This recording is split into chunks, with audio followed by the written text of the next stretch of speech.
ఆనంద భైరవి మెట్లు దిగుతూ కిచెన్ వైపు చూడగా అక్కడ లీలావతి తన చెయ్యిని కాల్చుకుంటూ ఉంటుంది. అది చూసి షాక్ అయిన ఆనంద అక్క అంటూ పరుగున వెళ్ళి తన చెయ్యిని మంట నుండి దూరం చేయాలని ట్రై చేస్తూ ఉంటుంది. కానీ లీలావతి ఆనంద మాటలు వినకుండా ఆనందని పక్కకి నెట్టేస్తూ ఉంటుంది.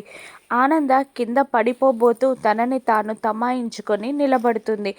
లీలావతి మళ్ళీ తన చేయిని కాల్చుకుంటూ ఉంటుంది. అప్పుడే అనన్య దామిని కూడా ఆ మెట్ల మీద నుండి కిందికి దిగుతూ కిచెన్లో జరుగుతున్నది చూసి షాక్ అవుతారు. దామిని అనన్య కూడా హడావుడిగా లీలావతి దగ్గరికి వస్తారు. ఏంటమ్మా ఏం చేస్తున్నావమ్మా అంటూ ఆ లీలావతి చేయిని మంటపై నుండి తీసేయడానికి ట్రై చేస్తూ ఉంటారు. ఆనంద కూడా వాళ్ళకి హెల్ప్ చేస్తూ ఉంటుంది. కానీ దామిని ఆనందని అవమానిస్తూ ఉంటుంది. నువ్వు దూరంగా ఉండు, ఇన్నాళ్ళు సేవ చేసినట్టు యాక్టింగ్ చేసింది చాలు అని దామిని అంటూ ఉండగా ఆనంద నొచ్చుకుంటుంది, బాధపడుతుంది.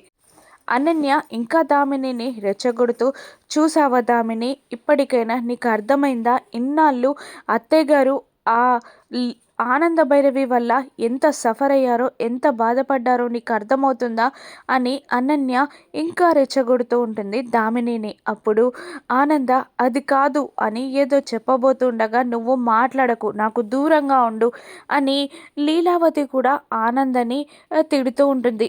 ఆనంద బాధపడుతూ ఉంటుంది. ఇక వీళ్ళిద్దరి మధ్య గొడవలు ఇలాగే పెరిగిపోతాయా?